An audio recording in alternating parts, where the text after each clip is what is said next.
Hello दोस्तों, welcome to my YouTube channel. अगर आप इस ड्रामा के पिछले पार्ट को नहीं देखे तो जरूर उसको भी देख लीजिएगा।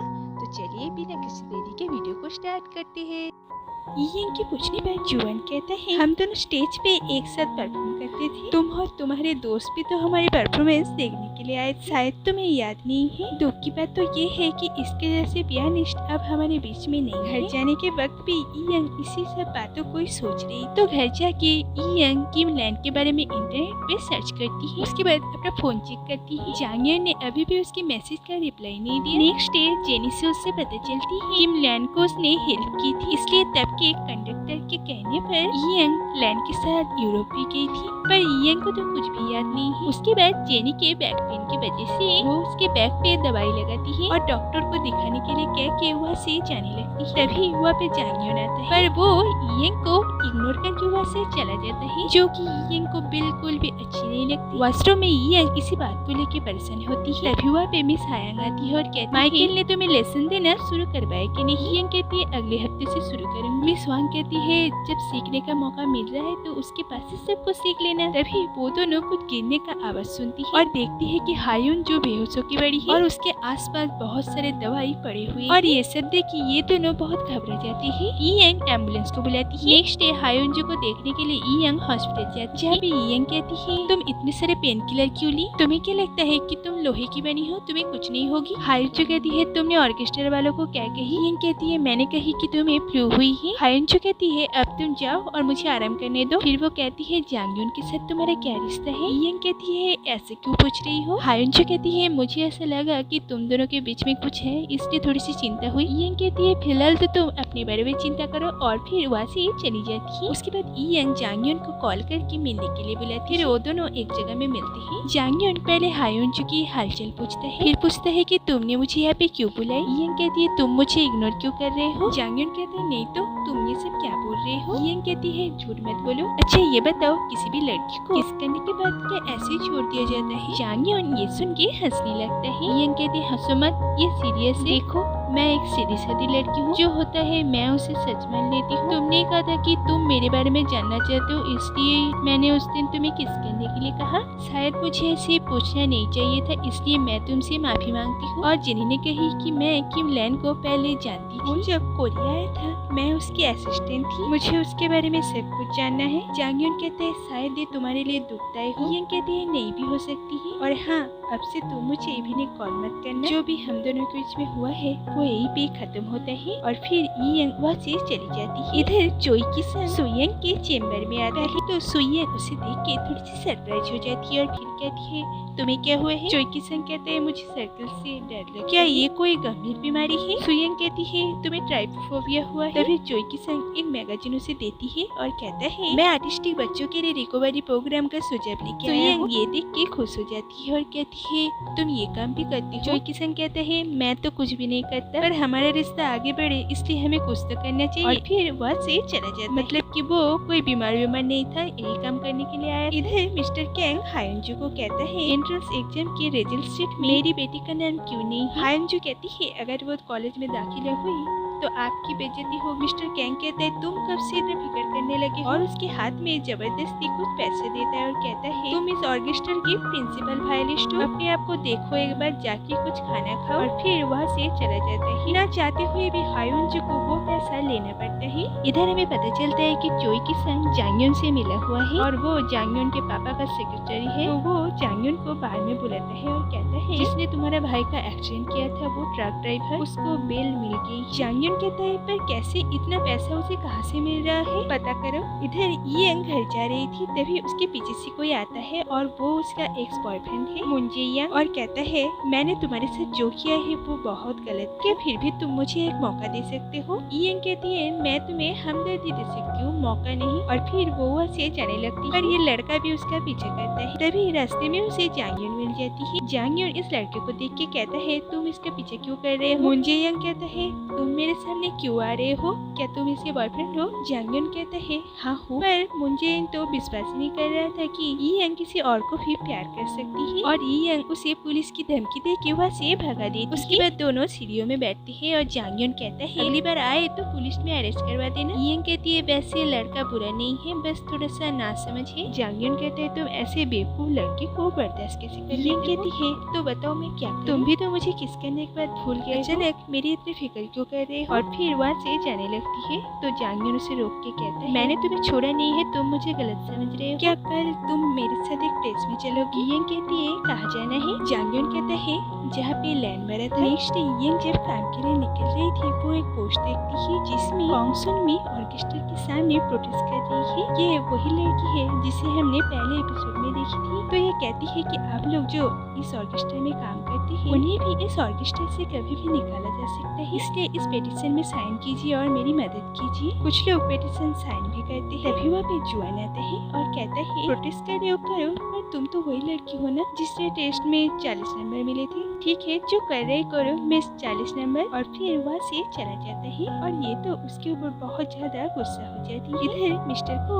यून मिराई को डांटता है और कहता है इसे तो इसकी कॉम्पनसेट के पैसे मिल गए होंगे, तो फिर ये ऐसे हंगामा क्यों कर रही है? और बहुत ज्यादा गुस्सा करता है और यून मिराई कहती है मैं सब कुछ संभाल लूंगी। इधर नोटिस में बताया जाता है हायुंजो को बहुत सीरियस बीमारी है, इसलिए उसे इस ऑर्केस्ट्रा से निकाला जा रहा है। और हायुंजो जब ये देखती है वो बहुत ज्यादा गुस्सा हो जाती है, पर इस न्यूज से अगर कोई खुश होती है वो है जो। तो हायुंजो सीधा जाती है ईयन के पास और उसके ऊपर ही गुस्सा करती है और कहती है मैंने तुम्हें कहा था ना कि किसी को मत बताना, तो तुमने ऐसा क्यों? फिर वो वहाँ से बाहर आ जाती है और जुआन कहता है तुम उसके ऊपर गुस्सा क्यों कर रही हो? तुम्हें क्या लगा मुझे पता नहीं चलेगा? तुम पहले अपना इलाज कर। पर हायुंजो इस बात को मानने के लिए तैयारी नहीं और गुस्सा करते हुए वहाँ से चली जाती है। इधर जांगयन ईयन के अंकल आंटी की फ्लावर शॉप से व्हाइट फ्लावर का बुकेट खरीदता है। उसके जाने के बाद आंटी अंकल को कहती है ये लड़का कितना खूबसूरत है, काश ये हमारा लड़का होता। इधर जांगयन और ईयन लैन का जहाँ एक्सीडेंट हुआ था वहाँ पे जाते हैं तो जांगयन उस बुकेट को उस प्लेस में रख देता है। तो जांगयन कहता है इसी प्लेस में मेरे भाई का एक्सीडेंट हुआ था। उस दिन बहुत बारिश हो रहा था, एक ट्रक ने उसकी गाड़ी को उड़ाया था। एक्सीडेंट के 6 घंटे बाद उस ड्राइवर को पकड़ा गया। उसका कहना था कि उसने इतनी बारिश में इसे नहीं देखा। जब उसे पता चला कि उसके ट्रक में ब्लड लगा हुआ है तब वो पुलिस के पास आया। पता है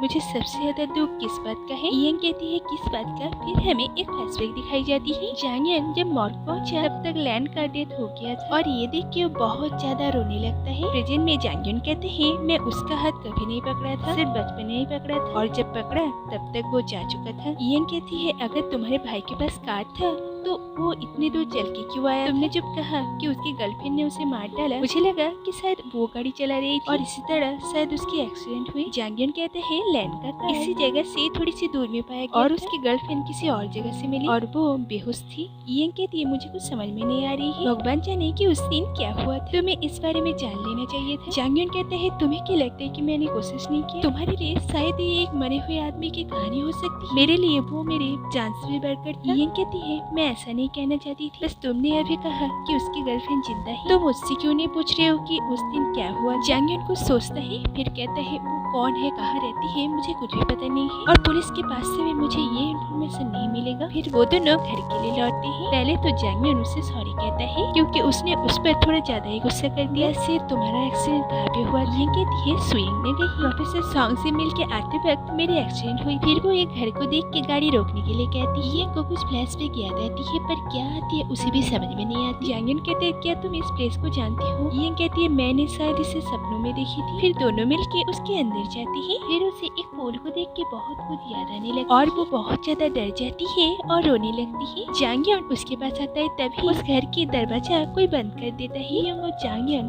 बहुत कोशिश करता है, बहुत चिल्लाता है पर कोई भी दरवाजा नहीं खोलता। इधर एक आदमी को दिखाया जाता है जो कि जांगयन के उस व्हाइट बुकेट के पास एक कलरफुल बुकेट रख के वहाँ से चला जाता है। इधर घर से सुयंग ईयन को कॉल करती है पर उसकी फोन तो गाड़ी में रह गया था। इधर ईयन तो बहुत ज्यादा डरी हुई और जांगयन उसे अच्छा फील करवाने के लिए उसे कहती है एक गहरी सांस लो और ईयन ऐसा ही करती है। तो जांगयन कहता है मैं तुम्हें 10 सेकंड में हंसा सकता हूँ और फिर वो गाना गाना शुरू करता है और उसका गाना सुन के ईयन हंसने लगती है और कहती है मैं हमेशा तुम्हें एक बात कहना चाहती कि तुम बहुत ही ज्यादा घटिया गाती हो। जांगयन कहते हैं मुझे पता है और फिर दोनों हंसते हैं। उसके बाद वहाँ पे पुलिस के दरवाजा खोलता है और कहता है इस जगह का केयरटेकर का बहुत उम्र हो गया है, इसलिए शायद उन्होंने आप लोगों की आवाज नहीं सुनी और दरवाजा बंद करके चला गया। फिर ये दोनों घर चले जाते हैं। जुआन अपने रूम में था, तभी वहाँ पे हायुंजू आती है जो कि ड्रंक थी। जुआन के पूछने पर ये कहती है मुझे ऑर्केस्ट्रा से निकाल दी तो मैं पी कर ही जान दे दूंगी। जांगयोन कहता है तुम रुको, मैं तुम्हें घर छोड़ देती हूँ। तभी हायुंजू उसे जबरदस्ती किस करने लगती है, पर जुआन उसे अलग करता है और कहता है